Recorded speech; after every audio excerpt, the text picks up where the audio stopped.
Welcome back to the JustBeCos podcast, a podcast about all things life and cosplay. And welcome, surprise, as you can hear some chit-chat and background noise, we're actually recording this live from Dreamhack in Melbourne, which is really cool. Hang on, stay at the side, I haven't introduced you yet, it's fine. This is a really cool setup and something really cool that Dreamhack has kind of started this year, because this wasn't available last year when Maya and I did it.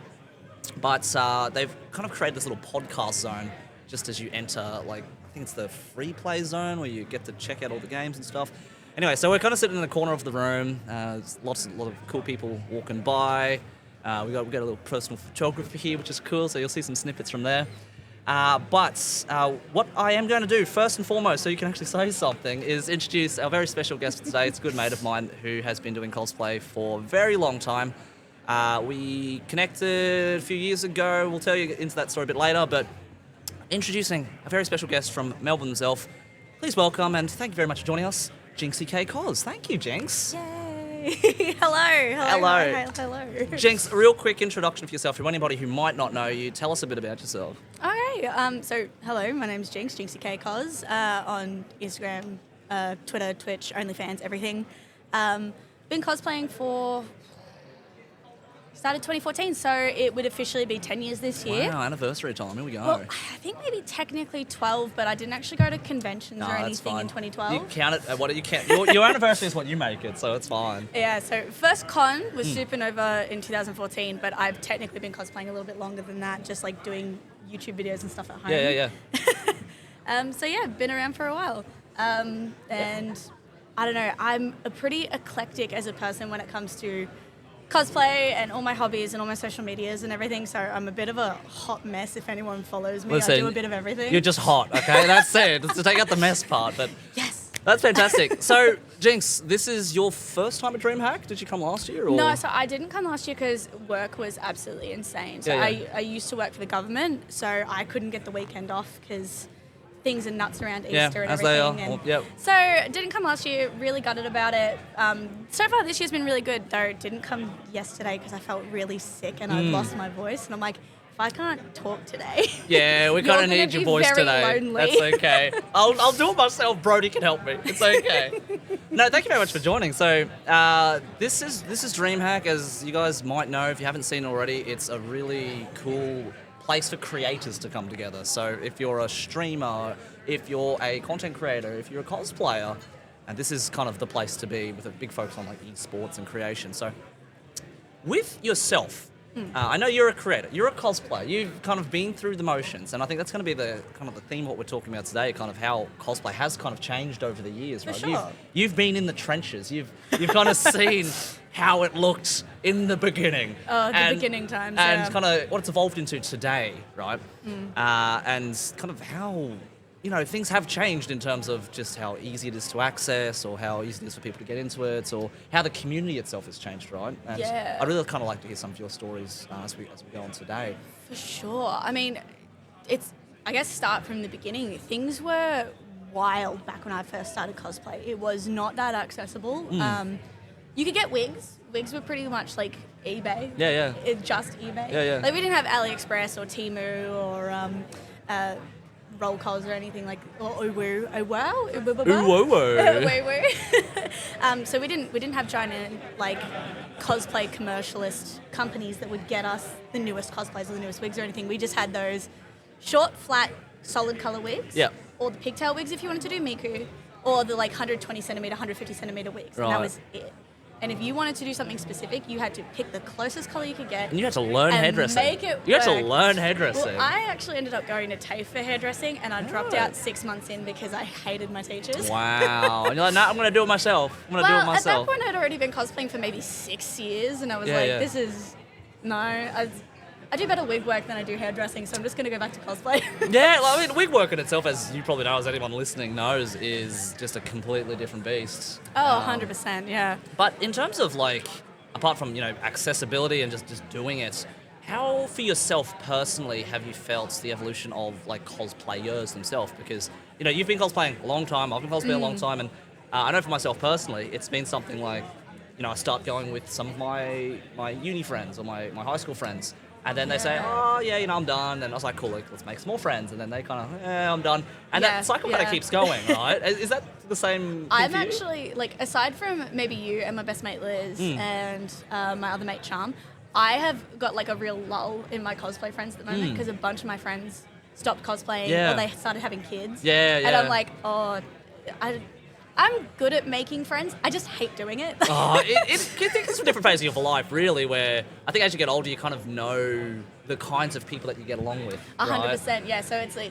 you sussing out someone's vibe and then being like, oh, you are the complete opposite of what I want in a friend. Like, I'm done with you, but I can't just cut you off because then I'm going to look like an asshole. Yeah, of course. And then that ruins the opportunity to make other friends in the community. Yeah. I mean, I get it, because obviously when we get older, okay, cool, we know what we want, we've got less patience for people who don't, match our vibe. Yeah, 100%. But like you said, it's the same thing if we, it's like, hey, look, you're different, we don't really vibe, but that's cool, we can still mess and eat, say hi. Super civil about everything. Yeah, of course. I'll say hi to anyone that wants to talk to me. As much of I am, the fact, tongue-tied, as much as the fact that I am a huge introvert, I do love speaking to people. But I can only do it maybe once every 3 months. No, I get it. I was like, wow, I saw Jinx. That was like an intense kind of catch up, and man, where'd you go? I haven't seen her. I'm gone for 3 months. Just disappeared. What the heck? Oh, hey, you're at Smash. It's like, yeah, I'm at Smash. Great, let's catch up. I won't see you again till November. That's it. Hey, look, that's cool. Some friendships work well like that. I think. 100%. I mean, we catch up once in a while. Every couple of weeks, yeah. You and I jump on League of Legends. We jump on League. We be wholesome together and support our teammates. Only tell them the best things. I'm doing my bit. We totally don't trash on Mike though. No, absolutely not. Absolutely no.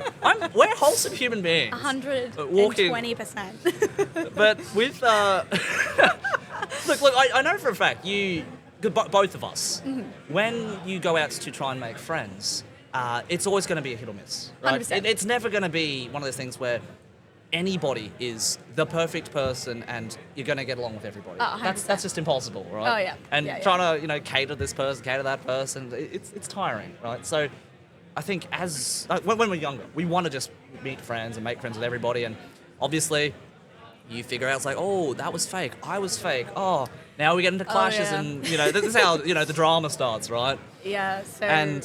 yeah, I think, would you agree, as you kind of get older, just you kind of figure out who you are a bit more? 100%. So when I was definitely starting out, my friendships were solely based around fandoms. So if someone was no longer in my fandom or they'd moved on to something else, it's like that friendship didn't exist for a while. Yeah. And it was, especially because I was in the Love Live fandom for a long, long time. And I still love idols. I do Kai Guy idol stuff on the side. It's a great community and it's lots of fun.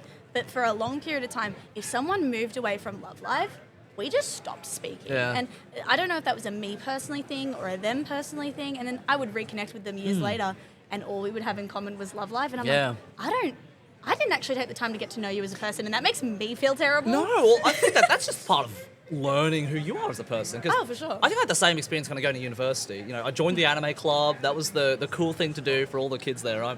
And with the friends I made there, how many of them do I keep in touch with now? Zero.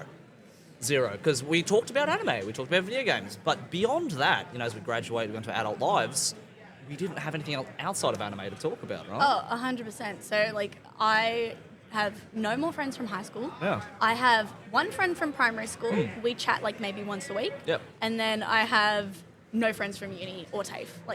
None. And it's just because I don't do musical theatre anymore. I don't do hairdressing anymore. I'm not working at Woolies like I used to be for 10 years of my life. So it's all those friends and relationships and connections that I'd made through all those jobs or education or whatever it was, you just fall out of touch. Yeah. And if you get back in touch with those people, a lot of the time you've got nothing to talk about anymore. I think that's a very natural progression of life, though, because as you grow older, your interests change, your values change, having kids, having a family, oh, shit, that's scary. Oh. Or, you just at a different place in your life in which different things are important to you. I think it's really cool that you've got one primary school friend because kept in touch with. I've got one high school friend who's my accountant. And, we catch up minimum once a year to do tax and talk business. But apart from that, it's, I with this friend, I try to we connect over, what games have you been playing, what movies have you been watching, how's your love life, all those kinds of things. But because his focus, he's like a really career-focused dude, it's, outside of him talking about his job, it's a bit tricky. It's a bit tricky. So, and I'm really glad that, you and I kind of keep in touch, because we became friends back in 2017, 18. It's been a while. We met at MadFest, like the first one in Melbourne, so that would have been, 2017, 2018? Were you following me before that point in time? Yeah, so it's really embarrassing. I'm happy to share this story. It's a mad story now. Yeah, it's so funny to me. So I found you through YouTube. And oh, wow. Okay. Yeah, like way back. And I was like, do you know what? He's Australian, he gets it, he's into a lot of the fandoms I'm into, subscribe. And then I saw you the next time I travelled up to Brisbane, and I was like, oh, dang, like, he's a real person. Like, and I had the same thing with Dat at one point. Like, I remember the first time I met Dat, he's like, hi, nice to meet you. I'm like, I follow you on Facebook and YouTube. Like, you're not supposed to be real. You're supposed to be this mythical creature which just exists on the internet, and that's it. So we met, and you were super friendly, and we became friends, like, right away. And then we didn't talk for, like, 2 years, and then it was 2019 Smash. You walk over, because I'm hanging out with Maya and my mate Liz, and we're all doing Love Live cosplay, and it's really, really cute. And I get really embarrassed because at that point I developed a crush on you. Yeah. And my mate Liz just went straight in for the wingman. It's like, I don't know if you've met, this is my friend Jinxie. Yeah, right. And you're just like, I think we've met. And you shake my hand, and like we have a good conversation. I'm just standing there the whole time like, you're not meant to be a real person. Because I'm very socially awkward when I first meet people. Like, 100%. So I was just standing there like sweating ferociously. And then after that, we've been such good mates ever since. Over like the most dumb, awkward experience ever. Well, that's a story for drinks. I'm not going to share it on the podcast just yet. But no, it's really interesting, I think, how we did kind of connect and meet. But, despite that entry to meeting each other, we connected and, we shared some experiences, which some good, some bad kind of thing. And and, at the end of it all, it's just like, oh, cool, let's just be chill. And I feel like if you don't develop some sort of trauma with someone, are you even friends? Like, well, okay, that's one way of putting it. But I think the way that you develop deeper friendships is go through shit. Yeah. Sorry, and that's probably a better way of saying that. that. So it's like, I don't want to say to swear in public. That's fine. But just with that, like, it can be anything from, in a lot of people's cases, it's breakups. Right? It's breakups. You share the experience of like, oh man, this happens, how it feels. Like, no, come have a beer with me. Come have a drink. We'll talk about this. Yeah, because I remember I went to a Brisbane con with one of my exes, and you were so chill with him, and you guys became mates. And then literally 2 months later, we broke up, and then we hung out in Brisbane again. You're like, let's just go karaoke and drinks, and you can tell me all about your breakup, and like, I'll be a shoulder to cry on. I'm gonna get you shit faced. It's gonna be great. And I was like, let's go. Let's do it. And it doesn't have to be through like, oh, let's get drunk, and that's how we deepen it over like a night out where we're. Oh no, we just like having a good time. It's just a good time. But I think it's when, okay, everyone listening, this is how you make deeper friendships, all right? This is the key. The deep and meaningful. It's about becoming vulnerable. Oh yeah. It's not about like, you have to go through a break, but in those breakup times, obviously you're feeling sad and you need someone to talk to, and it's at that time you express your emotions to that person. The sad ones, angry ones, happy ones. And I'm hoping that everybody has, a good friend you feel close enough with, that you feel comfortable talking about these things, where you don't have to be drunk or inebriated in some way to speak about it. But it's for that matter, I quite enjoy talking to you, because I feel very comfortable. It's easy for you to. We've developed a pretty solid bond. Yeah. It's like, even if we don't catch up all the time, even if we don't hang out all the time, we can just jump on and chat, and it's like nothing's changed. Yeah, absolutely. And I feel like you're probably one of those friends I'm going to have for like, not necessarily the rest of my life, but for at least another 10, 15 years, where we're just going to do the dumbest stuff in our 30s and 40s, and it's going to be excellent. Up until the point, I know, maybe your values and interests change. Like, Jeremy, I'm done with cosplay. See ya. And I'm like, oh, okay, I'm done with League. See ya. I'm like, oh. No. I've been playing League since I was 11, dude. I don't know if I can quit now. But you're like, I'm this far in. Sunk cost fallacy, It's one of those things. I can't quit anymore. Do you know what I did the other day? Yeah. I shouldn't have done it. I checked my League stats. You played Yasuo? No, never played Yasuo. Never touched him except for like ARAMs and Earth and everything. But no. I saw how much money I'd spent on League of Legends over the course of this account. And this is the same account I've had since OCE started, like back in, what was that, 2012? 09. Oh, it was 09. Season 109, yeah. Dang. Oh, wait. 15 years. How do you don't even play League? Because I had a friend who says, like, no, So, it's been 15 years. For those of you who don't know, my partner's in the background. He's doing some helping for us today, doing some photos and videos and stuff. But he was just telling us League's been around for like 15 years. So. 09, yeah. Okay. Yeah, all right, sweet. So. In 15 years, how much money have you spent on League of Legends, JinxieK.cos? Do you want to have a guess? Okay. if we average... Because I've told you before, but that was also 3 to 4 years ago. So. Yeah, okay. How much money have I spent in the last 3 to 4 years? Look. Put it this way. If you average $100 a year, which for a hobby, that's not bad, right? Yeah. But I'm gonna go highball and triple it. So if we say $300 a year for 15, and then take away the breaks that you had, I'm gonna say about $4,000. You are so close. Whoa! Look at that. It is $4,726. Wow. This is over the course of 15 years, Okay. just so we're all clear. That's 300-ish So during a year? Oh my during God. COVID, League picked up a lot because a lot more people were home, and I No wonder people got depressed. yeah right. But I was unemployed and I was getting Centrelink benefits, and I'm like, just a little treat. I'm gonna spend $25 a fortnight or like $50 a fortnight whenever my Centrelink comes in, and get myself in like a fancy new skin. I'm doing the boy math in my head. That's like It's 50 times 26. So that's $1,200 in a year. In the last 3 years, I've spent an extra $2,700 on League of Legends.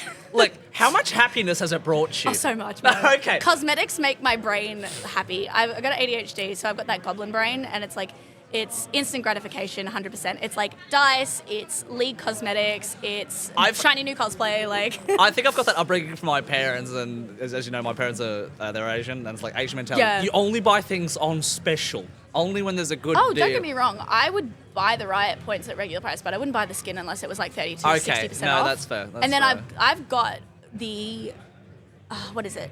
I think it's the Grandmaster achievement for how many skins I own. Wow. That's like yes, Goblin. You get the Goblin Award for holding Goblin skins. Award, 100%. That's crazy. So yeah, no, cosmetics is like a big weakness for me in any sort of game, which is why I don't play anything like Genshin, or it's like I refuse to get into Valorant because I know I'd be immediately like getting skins and stuff. So as I learned, the term for that is a whale. The people who just spend money specifically to level one specific character, they're a whale. And I'm glad I never got down that path because I really like Amber, the feisty redhead archer. Oh, mwah, yeah, with lovely. a little like bow and little stuff. bunny ears. Oh, mwah, that's my favorite. So I kind of would have gone down that path. Yeah, Brody's not in the back. It's like, yeah, good taste. But this is just becoming. Oh no, we're talking about games. That's fine. It's a gaming We're here convention. at Dreamhack. Yeah. It's all about games and content creation. Now, what we're actually going to talk about, just this quick side story. I bring this up to every single person I have met at this convention. Okay. Perfect. You talked, and they talk, oh, games you play, say play League, and they give me this face of disgust, and like I get it.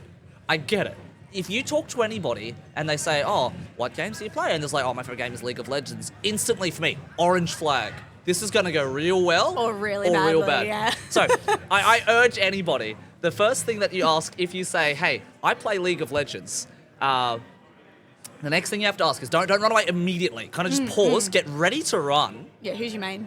That's the next question. You can just say, don't say top 3, just say, who's your favourite character? And anybody who plays League, Jinx, give me some red flag characters. There are so many. Just give me like 3 main ones that's top of your head. I would say top of like my biggest red flag mains, Yasuo, obviously. Yep. And that's like a big red flag from like OG days. Yep. It probably at the moment I would say Set is a bit of a bit of a red and flag you love at the moment. Set. I love him so much, But but he's I still don't a play red top flag. lane. When I play top lane, I play Alawi. Yeah. And then I would say, honestly, probably either Yone or Teemo. But like, I also love Teemo, so I feel like I'm attacking myself a little bit. But definitely the brothers, Interesting. Yasuo and Yone. And it's always, if you get them on the same team, they either crush and you win by a landslide, or you lose by like 40 kills. It's for anyone who plays League, you would be nodding your head right now, or you'd be like, "Oh my god, stop calling me out! Listen here." But it's also for myself, characters like Master Yi, Darius or Zed. I'm gonna say like just that the guys who are most likely to abuse you in the game will play these characters because they're like, yeah, I'm the best at this game. I can 1v5 everything kind of thing. Javans do that a lot as well. Javans I find okay. But you said that because you play Javan. I play Javan. Listen.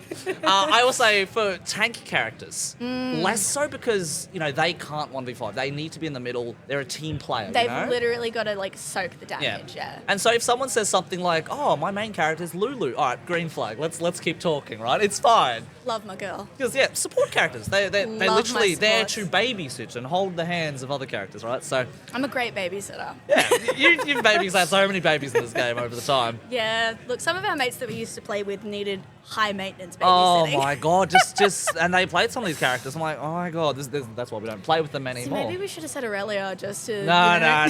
We're not going to go down that path. That's fine. No digs. I was having a chat with a friend last night, and my partner. And she said, okay, cool. My friend, I'm at a party tonight, and their boyfriend plays League. Nice. And she said, is this a red flag? And it's like, all right, what's the character? Yeah, and said, who's the main? It's Tom Kench. I'm like, no, that's fine. Mad respect. Anyone that can play Tom well. Just like I said, a tank. A tank is like a team player, and it's fine. And I told him, and they said to the friends, like, oh, I told him that you played in Italy. And he's like, oh, you must be a virgin. And I'm like, I get it. Yeah. Because Nearly's supposed to be a hyper-aggressive champion to play. If you don't play hyper-aggressive, you're not gonna win. She's also a bit of a snowball as well. So yeah, it's like so if you have to be hyper-aggressive. Yeah, otherwise it doesn't work. you've got to get those kills within the first 10 minutes of the game. Otherwise, you are stuck. Yeah. Yeah. But Oh, anyway, that's our little rant on League of Legends, everybody. This wasn't meant to be League of Legends cosplay. Okay. I mean, we are cosplaying. We are cosplaying League of Legends today, and if no one can see Jinx, you should be able to. She's wearing this wonderful glittery spandex. Cosmic. This is Cosmic Lux? It is Space Groove Lux. Space Groove Lux. I take it back. I stand corrected. She has 2 cosmic skins, and both of them look like such a nightmare because of all the face paint. Yeah. I was like, not touching that. I love the stretchy spandex. It always looks great. It's very cute. I don't. Does that? Okay, so everyone knows I infamously dislike pleather. I'm wearing my new Ezreal jacket. It looks good, by the way. Yeah, it's out of suede, so it's like... Suede is great. Suede's great. It's going to last. It kind of looks like leather, so... But I hate pleather, and anyone listening, you're a cosplay, like, yeah, I've got a pleather outfit. It looks great. Wear it a little bit, and I urge you, sell it as quick as you can. 100%, yeah. Like, get your photos, sell it, because that will deteriorate. You know what, What's a good example of like a real life food that's crumbly that would relate to pleather? Oh. What's like a real life food? I'm thinking like something that turns to dust in your mouth. Or just kind of like crispy and flaky, kind of like a pavlova. Oh, or like a pavlova, you know? Because then it just disappears. It just disappears because it goes into your mouth, right? Yeah, but, it's gone. It melts. It disappears. Yeah, so it will turn into pavlova automatically after a few years' time. So before that happens, I urge you, get rid of the costume. Yeah. I think that's why a lot of companies have moved away from pleather as an item type and they've started using vinyl. So this is a vinyl spandex. So it's spandex on the inside. It's a 2-way stretch. And it's a holographic vinyl on top. So it doesn't have as much give. Even if it was a 4-way stretch, it would not have that much give. Right. But it's definitely going to last a lot longer because it's more of a plastic-based fabric and it's a lot stickier to its base. So where pleather has it's either a fleece or a cotton base or sometimes a spandex base, it doesn't stick and that's why it deteriorates. So it can't adhere to the under material. So that's why it just falls apart. There are things you can do to keep it good. Like you fold it, you make sure that you pack it with baking paper and you compress it. So I've got some really nice pleather bunny suits because OnlyFans. Pleather or vinyl? Pleather. Pleather, okay. So I've got really, really nice vinyl ones. They'll last me forever. They'll never deteriorate. And then I've got my pleather ones. I have to take extra special care of those. So they live in bags. They are covered in baking paper, and I compress them under my boxes of wigs. So that should extend its lifespan. Yeah, but it's probably still won't live for more than 4 years. Yeah, right. Because as soon as we actually had this chat the other day while we were playing League, I actually, after we had this chat about your pleather stuff falling apart, I went and checked my stuff. How was it? I have, out of the things that I've had for 5-6 years, maybe only 3 of my costumes have survived. Yeah, right. So it started happening to them too, did it? So it's my original CC, which is from, or C2, from 2016, 2017. Yep. She's still okay, but I only wore her once, so she doesn't fit me anymore. Yeah, and I right. don't think I'll be able to sell her because she's like a size 6, so she's tiny. Yeah. And then 2 of my bunny suits. Okay. And the bunny suits are maybe 2 years old, so they would have been okay anyway. But like I had so many nice like handmade costumes, so many nice props and things. Gone, completely deteriorated. It's a sad point in time. I thought about like recording like I did record it. Like, don't use pleather. Like, looks great, but if you're gonna use it, sell it. If you're gonna use it for a competition piece that's only gonna get like maybe a year's worth of wear, Yep. and then bin it, like get rid of it. That's most competition pieces, though, to me, 100%. right? Because they are. It sucks because the truth of the matter is, we spent all this time, all this money building this giant competition piece, and at the end of the day, it takes up so much space. 100%. And to just wear to a regular convention, it's too uncomfortable, right? So my only competition piece that I have left is my Cheryl Gnome from 2021, and it's a massive butt bow on that costume. Like the bow itself, from one end to the other, is like 70 centimeters wide. Yeah, wow. Because the figure that I was basing her off is the scale figure that's in the museum in Japan, like the one-to-one. Yeah. And she is smaller than me,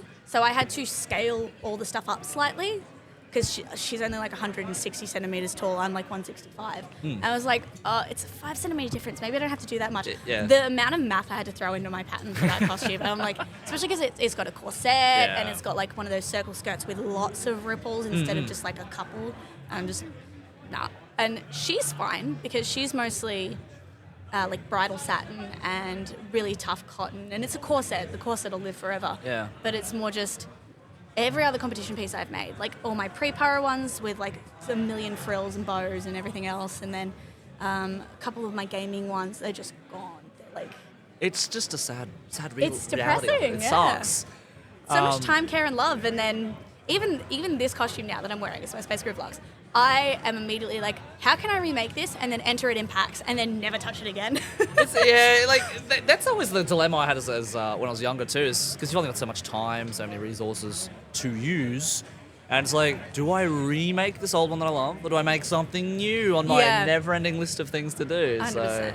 But I'm thankfully now getting to the stage because I remade it. This is one of the first things I've ever remade because I made a point to myself, I'm only going to make evergreen costumes. So costumes that are going to be relevant no matter how much time goes on. So most cases it's going to be like Disney stuff or popular video games. I'm hoping League stays popular so like can be relevant sometime. It's still the most streamed thing on Twitch aside from just chatting. So I think we're safe. We're safe, that's cool. I think we're safe with League of Legends. Just in terms of competition costumes, and it's something I wanted to bring up as well because you've done competitions yourself in the past. You kind of know the blood, sweat, and tears that kind of goes into the process, right?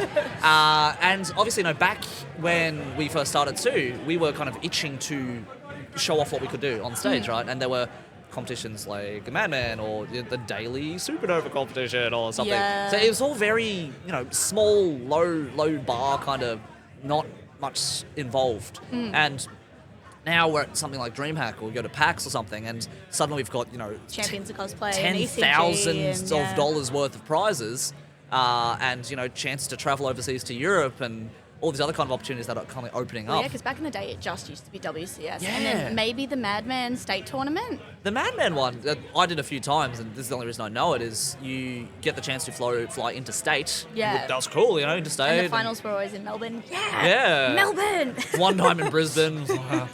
And the winner got just like a holiday to Japan. Oh, that's cool. It was a holiday. So they paid for your flights and your accommodation, but other than that, so it was still a cool prize, right? Nice. But in this case now, it's like, oh, cool. We'll fly you over to somewhere in Europe or somewhere in America, depending on the competition, and you can compete there. Yeah, take the same costume off you go and represent win Australia. more things. Yeah. So it's the opportunities have really opened up since we've first started, but.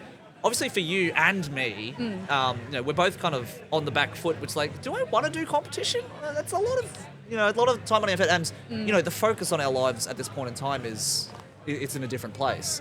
We don't have the same time that we had when we were in university. Oh, yeah, or for sure. We just had a job, still living at home. Like, oh my god, I'm earning a full-time wage of $800,000 a week. Barely any rent. Yeah, I and can put all my put money all of into it into cosplay, right? So, and now it's like, oh, cool, now I've got to, my own rent, my own mortgage, my own, I've got to feed myself, I've got to, I don't know, what else do you do with your money? You buy league skins, like, I got priorities here, right? So, pay my mortgage. so, it's at the point in time in which when you think about doing competitions now, like, yeah, your skills have definitely increased, 100-fold since when you first started, but is that going to be a priority? So for yourself personally, like, do you feel like it's going to be something that will be a priority for you at any time? I mean, yeah, kind of. So I took a huge break. So I was competing pretty much non-stop all through 2017, 2018, and 2019. I entered at least 3 competitions a year. Wow. I was generally only winning things for like best group or judge's choice. So I still haven't gotten like my first, second, or third. You haven't scratched that itch just yet. Yeah, pretty much. And I'm like, my skills have definitely improved a lot, but I've also noticed the skills of everyone else have improved like tenfold. Yeah. And I'm watching all these people who started after me creating these amazing things Yeah. that like I could definitely do, but I couldn't do it in 2 weeks. Yeah. Like, and they're whipping something out and be like, oh my God, it's just something I put together. And I'm like, you have French seams in Like, that. girl, Like, please. and like, don't get me wrong, I whipped this together in like 2 to 3 weeks. Yeah, and technically I did all the crunch time in the last 7 days. And I'm proud of it, but I'm already like, no, dog, I could make this so much better. If I took the time and I actually like used my sewing machine more instead of the hot glue gun. Hey, no, we bless the hot glue gun. I don't throw the hot any glue shade. gun saved me this morning with my prop. Like, Brody was in the garage and he's just gluing it all together for me, and I'm like, makeup, yay! I get to be pretty and distracted, and he's just in the shed, like working with the hot glue gun, getting it done for me because I cracked it yesterday. I was like, oh no, I'm having a mentee B. I'm tired. I'm over it, and like, I could avoid all this if I just put more time into things. But I don't put more time into things because I want the instant gratification. I need this done in 4 days. It's tough. It is tough because the balance. The balance of wanting to wear it because it's fun and you get to take photos and meet friends and all that kind of thing versus I want to take pride in the construction of how wonderfully I made this. Yeah, exactly. Stuff like that. But the thing is, with something like that, for yourself, you'd be the person who appreciates the most more than anybody else because every seam that went into it, every fabric choice that you did, etc. And in doing competitions, it's kind of like, cool, now someone else is going to appreciate this as much as I can, gets right? to give you that recognition that you're looking for. It's just very kind of satisfying. I remember with Cheryl specifically, so this was Comic-Con 2021, I entered both the costume and the skit category because I just like getting on stage and dancing, honestly. I don't care if I win in that category. But I entered both, and it turns out that the costume portion got full. So because I entered both, they scrapped me from the costume portion, just put me in the skit portion. Yeah, right. And the judges came up to me afterwards and were like, your costume was beautiful. Why weren't you in the costume category? Like, you said you'd made it from hand. Like, you'd made like 90% of the costume. You'd even made your wig. Yeah. So like, why didn't you? And it's like, I did enter. I didn't get both categories. And apparently that happened to quite a few people. Yeah, right. It was one of the bigger competitions of that year. I think it was like 35 entrants or something. Like, it was, and this was just like the beginner level because here's the thing. Like I said, I've won like group awards and judges' choices, but I've never actually gotten a place. So I'm still technically a beginner or an intermediate. So I'm always entering those low-level competitions, not necessarily because I can't win the higher ones, but also because they won't necessarily let you enter some of the higher category ones if you don't have a win under your belt. Yeah, right, interesting. So I just, and they literally said you could have got like second or third, or maybe even first if you were in the costume portion because the construction of your corset and everything, it looks beautiful. We would just need to do a seam flip. And I'm like, well, I feel really bad about that now because the people that won 100% deserved to win because they were actually there to compete. Yeah. But the skit portion was held afterwards as well. So it's not like they could even see me lining up for the skit portion and be like, oh no, you need to come in and be across. Because bumping for awards is something that happens all the time in cosplay competitions. And people who don't enter competitions may not know this, but if you're entering one of those multi-level competitions, say like Dreamhack has multi-levels in their competitions, and you enter in a novice, and whether you've won awards or not, your costume looks like it could be an artisan or a champion, or a master or whatever the categories are, depending on the con. They will bump you up to a category, but that generally means that you've probably won at least a third place or a judge's choice in that category. Yeah, right. Like they'll bump you because you won an award. Interesting. So when I was told this by the judges, I had this complete mix of, oh my God, I'm worthy, and then, oh, but what about the people that actually did win? Like, now I feel like an asshole because if they'd have slotted me across, they wouldn't have won, and I would have felt like it would have been like a bit of a hollow victory because I wasn't there initially. They would have just moved me across for the sake of having me win. I think kind of changing that, depending on what slots are available seems kind of silly to me because it feels like, look, if they've got space, they've got space. Let me know. If they don't, well, that sucks. This happened before at the PAX competition where they only certain number of entries. DreamHack, I was told by my friend Ash yesterday, I think in just like the journeyman, like the lower level. Yeah. There were like 60 entrants or something, and they could only pick like 20, 10 or 20. Yeah, so it sucks for anyone who doesn't get in, but just it's very clear cut saying you did great, but just unfortunately this time round there's especially because they've got requirements. Because I was originally going to enter my Star Guardian Jinx, and it's like your costume needs to be 80% done, your portfolio needs to be pretty much completed. Yeah. Like, all you really need to have left is like maybe finding footwear if you didn't make your own shoes. And honestly, people that make their own shoes, mad respect.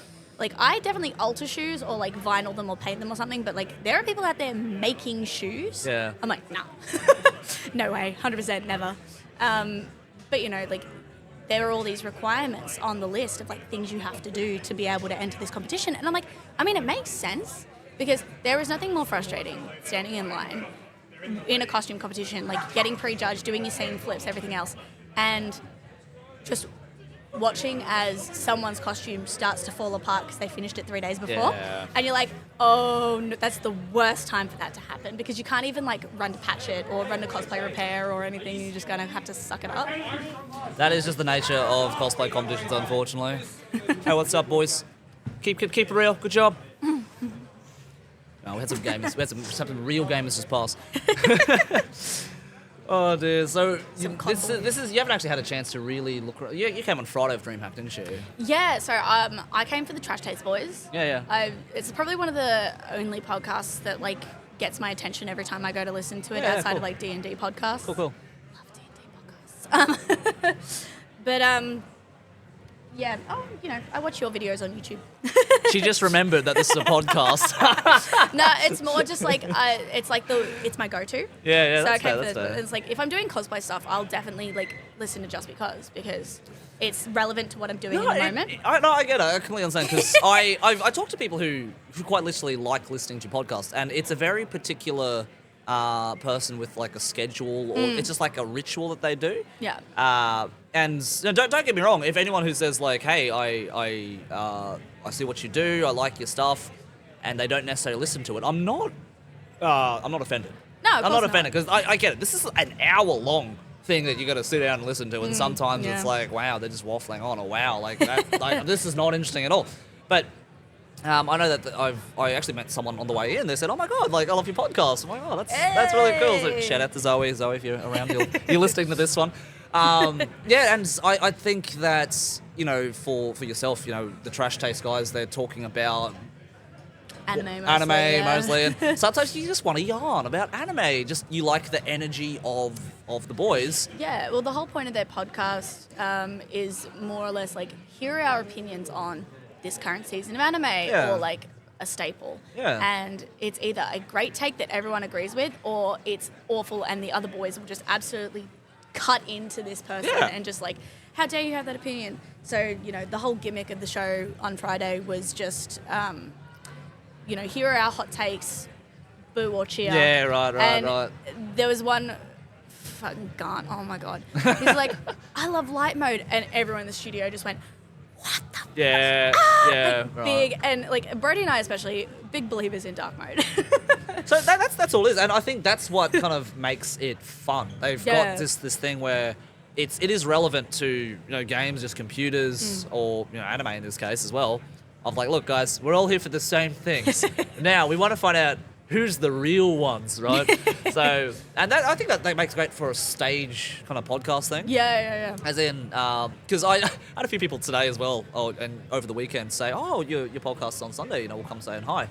And I said to them quite literally, like, "Look, I looked at the area. It's where we're sitting right now, Jinx, as you can see. It's a table. It's got a roped off area. It's like in this hallway, and people kind of pass by, and they're like, oh, what are they doing?" Because anyone from that side of the barrier, they don't exactly know. They can't exactly hear what we're talking about. They got no idea unless we start talking. I'm gonna move back from the mic a bit. It's gonna be like, all right, guys, this is what we're talking about today, right? Unless you're talking that loud, then there's no real point. It's not like a panel and a podcast It's not a panel and a where podcast. they've got everything that you're saying When I recording and projecting when I out. applied for this, that was my thought. So that's what I yeah, thought bit it of would be. everything, So yeah. I was planning something that would have been fun for the stage. That's what Maya and I did last year. Okay, sweet. Yeah, and it was nice, but it really did depend on audience participation.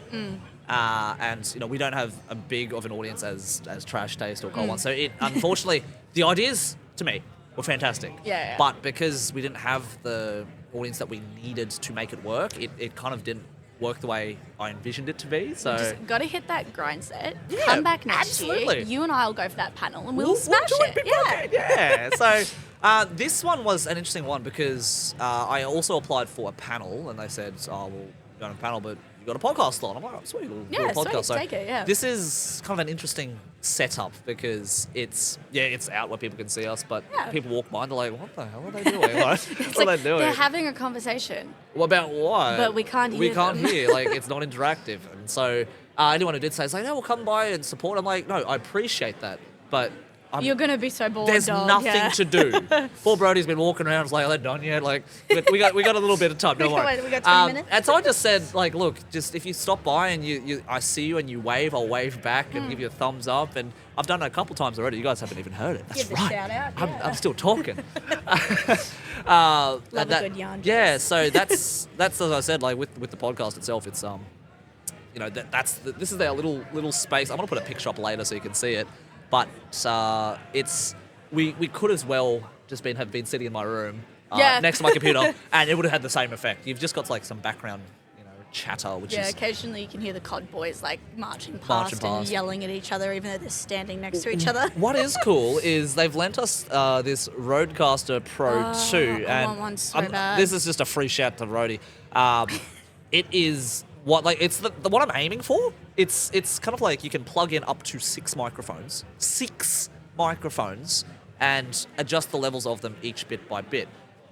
As anyone who doesn't know, what I'm currently doing is I've got one microphone at home for myself, and when Maya and I were in the same room, or if Jinx and I were in the same room and I was doing it at my place, we'd be sharing one microphone and be like, Jinx, don't get too far away. Yeah. Don't get too far away. But now we kind of get one microphone each and a headset each. And we It's can like- hear ourselves, we can so we hear know ourselves if we're talk. being too loud or too Moderate. quiet. And I don't have that same setup at my place, so if anyone's listening, you've probably got a comment, and I'm working on it, all right? You can see sometimes for myself, I'm a bit too loud, or sometimes the guest is a bit too loud. I'm currently unable to really monitor how that works. yeah, you've just got your overall slot, and you can slap effects and mufflers Yeah, and stuff on it, but- but it's all post production, so it's not the same. And the issue is because I'm talking with someone over Discord. Oh, Yeah. so it's all their settings, It's- and you don't have too much control over that. Best I can do is just like adjust how much sound is coming from them, and To I can hear. you? And Yeah. I always do a test. Like I hit record, we talk for a little bit, I see what it sounds like. Most of the time it sounds fine, but after it's like, all right, let's do the 1 hour version. By then it's all one audio track, so I can't even Oh, it adjust it in post. It compresses, compresses yeah. it. So for this one, I'm going to be able to do this in. Oh, hello! You guys look amazing. Hello. Yeah, hello. Oh my god! Oh wow! Look at this. I love you guys. Oh my god, it's our friends. God, you play League? Oh my god. This is the JustBeCos It is Just podcast. Because. Yeah, amazing. Yeah, just because. It's amazing. Your UA looks amazing. You're so cute. We just saw some friends and they look stunning. We're gonna come and say hi to you soon. But no, yeah, with the levels, everything is on the one audio track. So Yeah. unfortunately, I can't even adjust it in post-production. Do you record on OBS? Yes.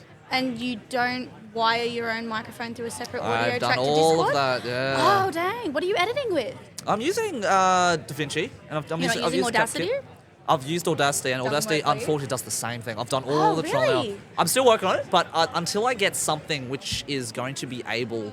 Because this Rodecaster Pro Yeah. 2, 6 channels, it literally works if there's 2 people in the same room. Yeah. Yeah. Or 6 people in the same room at this point, right? Yeah, yeah. So So it's still the same problem. still the same Yeah. problem. So this is something I'm still problem solving. And if Jinx, you have any suggestions, if anyone listening has any suggestions who's a professional at this, Because they go right now, and it's been okay so far because I get to talk with a lot of different people from around the world at any given time. So it is very convenient, right?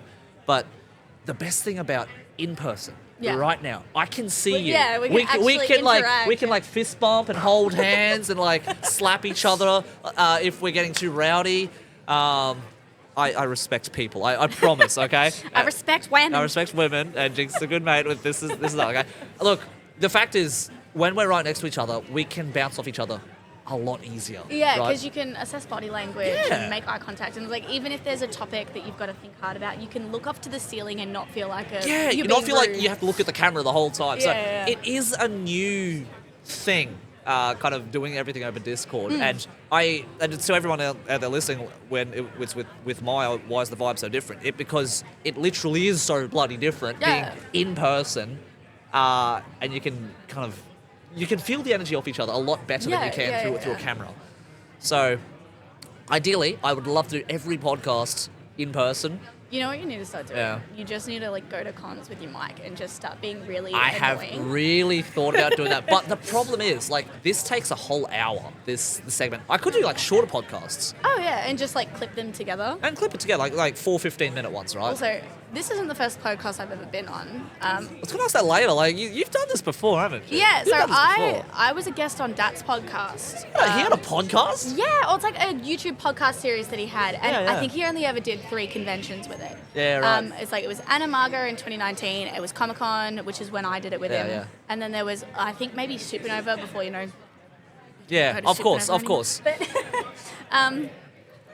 so, you know, I was a guest on his podcast, and I just remember freaking out the first time I could hear myself as I was talking, and it just freak out. But like he had a setup where he had his camera behind him and then a camera behind the guests, so you could see both their faces. He had 2 microphones, audio syncing, and like that's right. I do remember seeing that. Yeah. I do remember seeing that. And we were sitting in camper chairs in the middle of the hallway. Oh no, I've hit the mic. That's okay, but that sounded like it was something, and I did watch a bit of it, and it looks like it was quite a bit of fun. It was fun, right? yeah, for sure. He also just had the most out-of-pocket questions, and like I spent 3/4 of the like 40-minute recording that we did hissing myself laughing because the questions were just so out of pocket. Right. There was one moment, I don't remember how it came up. It was like, she's legal, I swear she's legal. And God. I don't remember the context of the question, but the clip is just me losing myself laughing and Dad being like, I swear she's an adult. I'm like, I don't even remember what we said before that. Yeah. I lost it. I was laughing way too hard. Like He's such a funny bloke. that is a really good concept, and I'm kind of sad that he kind of didn't keep going on with it. I think it was just like production time and everything. Like taking everything to cons was just exhausting. Oh, it would be. And like I said, the thing that I think about the most if I'm going to bring a podcast recording to a con, which, like I said, the in-person vibe is so much better. It's good. It's great. Like I said, to get this quality of audio, see this, look, the crispness of this audio, the Buttery beauty, smooth. You buttery smooth. No, like, psst. I hate that feedback, but to get that level, you need decent equipment. And kind of setting up what's in front of us now, if I had to lug this all with me, I would be doing my head in. Especially, so there's a big thing in the audio community, and the only reason I know this is because I started investing in like production software for music. Yeah. Everyone who takes like podcasts and everything seriously swears against any kind of USB microphone. But they're so cheap and they're so like accessible, and it's like, and they're like, nah, you got to have like a Rode or a Yeti, and it has to have the audio jack input with the little one that looks like a cigarette lighter on the back. And I'm like, dog, nah. The audio interface, they call it. Thank you. I lost my words. I've got a very cheap one. I've got a good microphone, a cheap audio interface, and I always get like that psst in the background. And I have gone through so many things of how to try and fix it. And unless I invest a few $100s into a good interface, that's not changing. So I've currently, I'm using a USB mic. What you gonna do about it? What are you gonna do about it? There's nothing wrong with it, because here's the thing. So I had a surgery a few months ago for my voice.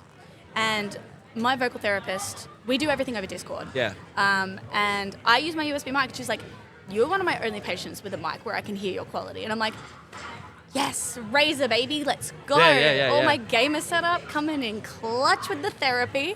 And I just, I don't see a problem with it. But everyone seems so absolutely set on, like, audio inputs. And I'm like, not being USB. And I'm like, dog, who cares? My microphone was $100, and if my therapist thinks it's like good quality, I'm gonna agree with her. Because I think the standard for game mics is literally like the headset mics, which suck. Yeah. They're so bad. Unless you spend like the $400 for like the one with the good mic, but even then, it's too close to your mouth. I would still reckon get a separate headset and get a good microphone. Yeah, that's the setup so I've much got. better. So my whole computer is Razer. Because I'm a sellout, so it's all Razer. So I've got the Razer Siren Mini because the Razer Siren regular is Too big. I've got nowhere to put it. And then on top of that, I've got the Razer Kitties. But their microphone is okay. Yeah. But I just remember one time we were playing League and my computer automatically swapped Yeah. from the headset to my actual microphone. And you're like, what happened to your quality? And I just went, what? It's just better. It's just better. So, what was that doing with his Oh, God, I don't remember. I think, thank you. I think it might have been a Rode, but Yeah. I think one of them was like, Was it a chonky microphone like this one? yeah. So this chonky microphone, by the way, you're like, what's a good microphone? A microphone needs to be about the size of a... What's that? So those of you can't see what Jerry is doing. I'm He's- stroking it up and yeah. down and clutching something. About the size of a 600 of ml like a pump water bottle. That's a good size microphone. That's what it is. So that needs to be the size of the microphone, Jinx. If it's Okay. not this size, it's not going to be... It's not quality. Not quality. So lugging this to a convention would be a commitment. Yeah. Um, Because the setup itself doesn't look Yeah. all that big. There doesn't look like there's too much equipment, but it's Yeah. more getting the setup, finding somewhere to sit and record, not being in anyone's way. Like that setup, we were sitting in camper chairs and everything was on this like tripod with multiple arms. And I'm like, while that is clever, I could not be bothered setting that up. Yeah, like I can see why. Like if it's that much effort to set it up, and if it's just like a fun thing to do, it's like, oh God, what am I getting out of this? Because my purpose of coming down to Dreamhack, apart from hanging out with you and having a great time, and just chill, Vibes. just chill vibes, is to quite literally meet people, hang out, see if there's any vibes of more people that I can get onto the podcast. Yeah, right. 100%. And I can't really do that if, say, my day is setting up this equipment, looking after it, interviewing 3 people or something, Yeah. and that's my whole day. It's like, well, what was the point of that, right? Because so currently it is, go around, meet people, see if we can do it over Discord at a later time when, you've got an actual hour free rather than, do you want to spend a whole hour and a bit of your day at the con where you could be doing something else? Yeah, it's like, do you have a panel to go to? Yeah, Are you going to be taking use of like the PC system or the free streaming or whatever? And it's like, that is just so much time. So I do appreciate the fact that Dreamhack has put this podcast zone here. 100%. Because it does mean that it's like, oh, sweet, they give us a SD card to take home. I'm like, wow. When that's he pretty said, sick. and this is for you guys, so I'm like, I don't know if Jerry brought his camera or anything. I don't know. Like, did I need to bring the camera? Did I need to bring the SD No, card? I told you. I take care of it. And you didn't need to bring anything. Just you and your vibes. That's it. Myself. Yeah. But, I like helping. I like being an active participant. You're very kind. But no, so that's pretty much what this podcast setup was. I'm quite appreciate it. Oh, yeah. I quite appreciate it. So, hopefully they bring it back. Hopefully it's gotten enough attention. It's a pretty good opportunity. I think it just wasn't advertised as well as it could have been, because when we came on Friday, no one was using the 2 podcast zones, and that was for maybe a good 3 hours. I looked at the schedule that they sent us. I think over the entire weekend, because everyone had a 1 hour slot. There were 8 groups. Oh, dang. We initially got a slot on Friday, but because I wasn't coming in on Friday, I just asked to have it moved to today. So I think there was supposed to be 2 Friday, 3 Saturday, 3 Sunday. Right, okay. So we're going to be 4 Sunday. I slotted in. I think, because speaking of cosplay competitions, I think the ECG was supposed to be on. That's kind of around this time. That's today. Yeah, and they did I ask. think that's why everybody walked past. No, that's fine. Because Pip's competing, right? Yeah, today? Pip's competing. So Love Pip. Shout out to Pip. Yeah. But so Kerry messaged me. She was organising the podcast thing. Oh. Yeah, and she said, that's gonna be on ECG time. Like, do you want? And I said to her, I was like, look, I'm probably not gonna make it in time because I barely wake up and get to the con by 12 o'clock anyway. Yeah. Even me getting here today was a struggle. We go to that last little. It's a Dreamhack weekend. Let's tell some stories. We were both late to this thing. Oh, yeah. We were both late. My story, I'm sorry, Jinx, is going to be a bit more interesting. That's fine, go for it. You go first. I don't want to Look, more or less, just a continue of my mentee bee from yesterday. Yeah. And, like, we stayed up till Are you 11. doing okay? Yeah. No, I'm not forcing you to do this podcast under sufferance. No. It's more just I like to have costumes done. So I was, like, freaking out that my staff wasn't going to be done. Yeah. But my costume was done. And then I realised I hadn't started my wig at all at, like, 10 o'clock at night. So my partner, Brody, being an absolute trooper, is spray painting all of my prop for me while I am sitting in the garage with spray and everything else, trying to make this wig work because it's a cheap wig. Like, I will only spend money on wigs if it's a character I'm going to do more than once. Yeah. So I was not sure if I was going to bring Lux out again. If the costume fell apart, I was like, it is what it is. So this is like one of my old $20 wigs. Yep. And I just full... It was not cooperating. full mental crash. And then the wig was done and it was sitting perfectly and it looked gorgeous. And I'm like, put the headphones on to make sure I don't have to move anything. Yes, perfect, excellent. It's all gorgeous. In the room, mental breakdown over. And it's 11:30 at night and Brody's like 3/4 of the way done with my prop. And I'm like... Can we go to bed? Yeah, fair enough. So then we woke up at 8 o'clock this morning. Finished it off. And And then by the time I'd finished doing my makeup and he'd finished gluing everything together for me, we're like, oh crap, it's like 10 to 11. Yeah. I don't live in Melbourne anymore. So I used to live in South Bank. Yeah. That is like 10 minutes away from Easy, here. yeah. I could have, if we left at 11, been here at 11:15. Yeah. I don't live in South Bank anymore. I live out in Geelong. So for those of you who don't know much about Victoria or Melbourne, it is like an hour and a half away from Melbourne CBD. So you had to kind of put the pedal down. Yeah, to the and floor thankfully we had a really good run. That's So cool. it only took us like an hour, 10 minutes. So Cool. I was just like awkwardly getting ready in the car park and then booking it over in my heels. And it was just, I have terrible time management because I have really like so I only got diagnosed with ADHD in like 23, 22. Yeah. So I haven't really developed any coping mechanisms ever for like my time management, and I'm only really hyper aware of it now that I've been diagnosed. Yeah. I still have no solutions. I'm like, Your work, look, I think awareness is the first step. yeah, for And sure. just like what it was, again, I'm going to throw it out there, social skills coaching. I think just being aware that's like, hey, Knowing there's a I problem. suck at this. I could probably use a hand here. Yeah. Hit me up, okay? That's basically it. Yeah, let's spruik Jerry's personal coaching real quick. Of course, every episode is what we do. Now, just for mine, this is the first time I've, spoken about it to somebody at the con so far. So, Let's go. hotel, get there. I've already checked in, right? I checked in. I was like, cool, this room seems sweet. Not bad. Just about to go to bed, fall asleep at like 2 a.m. after getting back from Portugal last night, right? Right. And all of a sudden, I see something out the corner of my eye. I was like, what's that? It's a fucking bed bug. Oh. It was a bed bug. Are you fucking joking? It's 2 a.m. It's reception's guys. Like, Because you did say new hotel in your message to me, and I was like, yes, that was a bed bug. So last night at 2:30, I'm like, what the fuck am I gonna do? Like, I can't Can't sleep there. Sleep there. So I went to the fold-out couch in the other room, like one of those ones that like comes out on like a trampoline Yeah. with like the thinnest mattress. I'm not using any blankets because the blankets are on the bed. So I'm underneath like my sweater and my coat and using like a jumper under as a pillow and my scarf. And thankfully the heater kind of worked. okay. But oh my god, that was the worst sleep I've had in a very long time.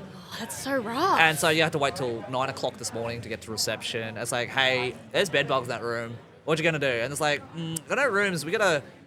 People check out at 10, so you can wait till people check out. And it's like, I got no other choice because it's easy to go to another hotel, right? So yeah, and that's going to cost you more money. And more then there's money, cancellation fees. cancellation fees. Like, oh my god. So I basically didn't get into my room until this morning at 11 o'clock. And Yeah, by well, then you it's shot me a like, text, yeah. great. So by then it's like, all right, let's try and look okay. And then I walked as fast as my little legs would carry me. And here I am. And we're here, and we record this podcast. But oh my god, in all of my time, and I've been to a lot of hotels, I've never seen a bed bug IRL, and Yeah, so that freaked me out. yeah, look, we had Holy a crap. breakout of them around, I think it was December. So a bunch of tourists had come over from Europe Yeah, and brought them right. in their luggage. And they got into the tram system. Oh, that sucks. And they were all over the trams for like a good 2 weeks. So no one was getting public transport. Yeah. And then from there, obviously, people were checking into hotels, people were traveling, Yeah. people were going to restaurants, and they just spread.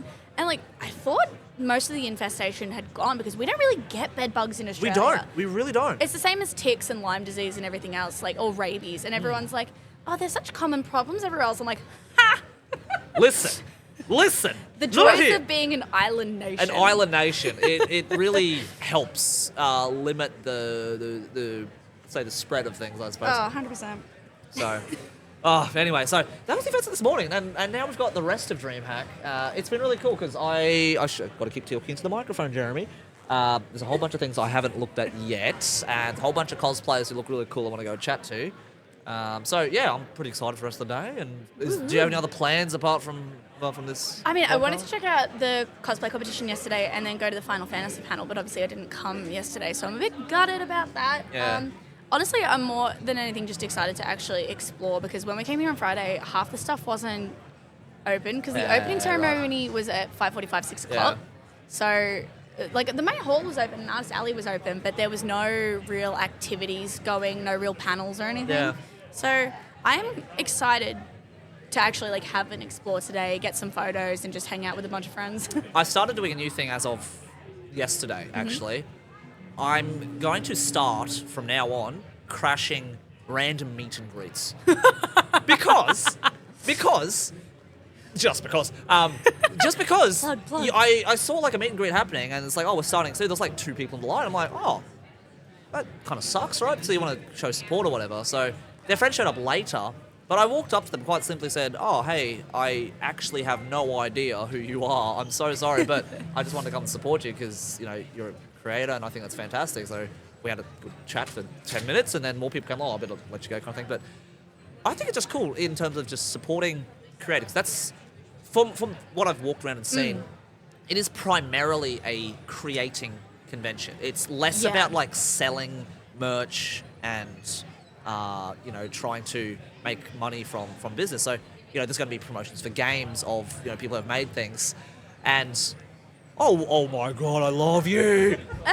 Yeah, shout out to Nix. Oh my God, you're third, I love you.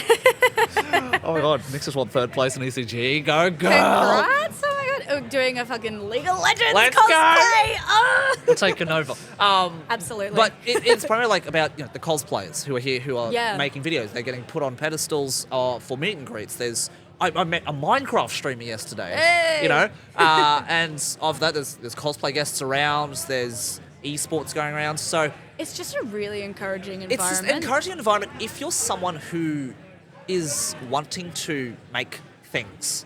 If you're someone who's like here to shop or you're here to kind of just see things, honestly, I'm going to put it very honestly, I don't think there's as much to do for someone who's just here to, you know, want to buy something or get an exclusive deal. That's more for PAX. 100%, yeah. That's more for PAX. PAX. PAX is very game center focused. Games and shopping and businesses. They did say they things, were right? bringing more of that over this Yeah. year. Because, like, the one in America for DreamHack, it happened, I think, end of March. So it was a few weeks ago. Yeah. And they do have, like, a bit of a PAX atmosphere, but it's in a separate hall. Yeah. So, you know, they were going to bring more of that over, and I think that was what Pokemon Go was meant to be. Right. And, like, I'm not mad at it. I play Pokemon Go pretty regularly. But for DreamHack like versus PAX is good for you know, shopping and going around and seeing cool games and playing cool games and stuff come out. But for me, DreamHack is mostly about meeting and networking and like finding other creators, because I think that to me has been the beauty of DreamHack. Just this beautiful courtyard outside, everyone just seems to congregate there. You walk by and I have you know, seen talk to so people. many videos from the Creator Lounge, and I'm like, shoot, maybe I should have applied for a creator badge. You this and me year. both. Yeah, You and me both. I'm like, God, it looks like so much fun. I want to be in there. I want to network with people. Like, Yeah. I just got back into streaming, and you know, my views aren't anywhere near what they used to be, and I've come to accept that because, you know, No, I you haven't take a break. streamed in Of like course. 3 years. Nah, it happens, right? But that was the thing too, because I applied for the panel, I applied for this podcast thing. I thought, oh, cool, maybe we'll be creators. Yeah, you'll get creator But badges. No, that's separate. I was just told, like, for this year at least, that wasn't the case. So maybe in future, but heck it, next year we'll just apply for both. Yeah, let's do just it. do both. We'll do all just of these commit. things. Just do more things around. But so everyone listening, you're like, oh wow, DreamHack sounds like so much fun. It sounds like the best thing. If you're simply just a cosplayer wanting to show off your stuff and you just like walking around like looking at stalls and stuff, honestly, there's probably not that much for you to do. Yeah. But if you really enjoy talking to people. Like you walking up to someone and starting a conversation. Like obviously, Jeremy loves doing that. So that's what he's built 2 of his businesses that's what on. his business is on. You just like meeting people, talking to people, seeing the vibe, you know, talking to other creators, talking to other people in the industry, talking to, you know, Twitch streamers, making streams, making content like what we're doing. Yeah.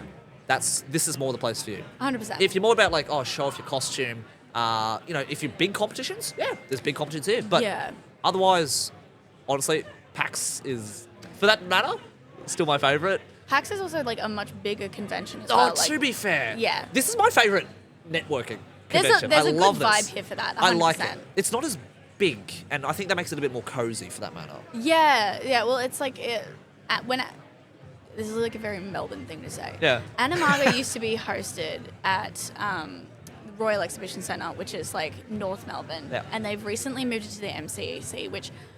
Look, it's a good venue. There's a reason Comic-Con is there every year. There's a reason that MadFest used to be there. There's a reason that Crunchyroll used to be there. Yep.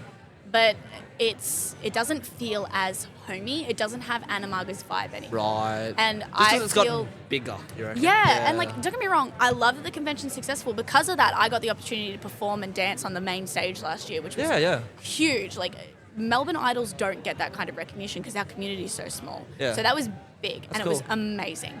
But at the same time, I miss the cozy vibes. Yeah. I love cons with cozy vibes because one of my very first cons, I wasn't cosplaying at it. It was like 2011 or 2012. What was it called? I've literally blanked as I'm trying to tell this story. But it was a very local Melbourne convention. And I believe it started with an M. Manifest. Yes. It was Manifest. It was Manifest. Absolutely Thank Manifest. you. Oh my God. Because I was, I want to say 12 or 13. It was like the first con It's I'd ever been a while. to. No, yeah, I'm old. It's been a while. Listen, your knees still work. You can't say old until Barely, you... dude, barely. Oh, dear. But yeah, no, it was my first con. It was a Manifest. I wasn't cosplaying or anything, and I remember how good the vibe was. And everyone was there, and they were just hanging out, having a great time, and you know, bonding over their trashy fandoms. Because let's be real, I love my old school anime fandoms, but they're trashy. Look, let's just don't watch them again because they let them sit in your memory. It's like, yeah, that was a good series. Don't watch them again. Yeah, no, I made that mistake with Oran High School Host Club. Don't do it, fam. I went back and watched it and went, oh, this is so bad. This is not what I And, remember. like, not bad, like good, like comically good bad, like bad as in like, oh, that is homophobic. It is of its time, okay? It's yeah, of its time. 100%. So. And like, it's still a beautiful, wholesome story. It's still lovely, but like, oh, can't. I'd rather read it than watch it. Nah, I get it. Especially the English dub. English dub was a Look, it was a time. It's fine. 100%. Now, I just looked at the clock. We actually got to get to the stage. I'm like, oh, that's an hour. Jinx. Oh, shoot, we've done it. Well, look, this happens every time. If you're having a good time, like, the time just flies by, right? So 100%. thank you very much for joining me on this podcast. I'll talk you through details in a sec. But for Yeah, of anyone course. who likes your vibe and wants to follow you more online, where can we find you? Yeah, so as I mentioned at the top of the episode, it is JinxieK.cos on pretty much every platform. So I'm not calling it X, Twitter, Yep. Instagram, Twitch, OnlyFans, YouTube, like everything is just JinxieK.cos. So, JinxieK.cos. Don't worry, I'll link her in the description. You guys love her vibe, give her a follow, send her some comments, put it on our Instagram, put it on our, where else is going to be on YouTube as well. Sweet. That'll be sweet. And yeah, send us some love. And if you like this kind of thing, if you like the quality and you want me to get one of these bad boys. Yeah, dude, I think it's time to invest. It's not going to happen unless I have more in-person podcasts. So I'm working on it. That's fair. I'm working on it. So we'll get there. But for anyone who has tuned in and continues to tune in, if this is your first time tuning in, thank you very much for checking us out. If you're a continued listener, thank you very much for continuing to check us out. We're back again next week. I have no idea what the plan is just yet, but that's my job, all right? I'll figure it out. So, yeah, thanks very much. If you got any suggestions, you got any guests you want to see, you got any love you want to share, let us know in the comments or just send us a message. I've received some really lovely messages lately. Hey, so it's that's very great. kind. So, yeah, thank you very much, everybody. We'll see you next week. Jinx, let's say bye. Okay. Bye. Bye.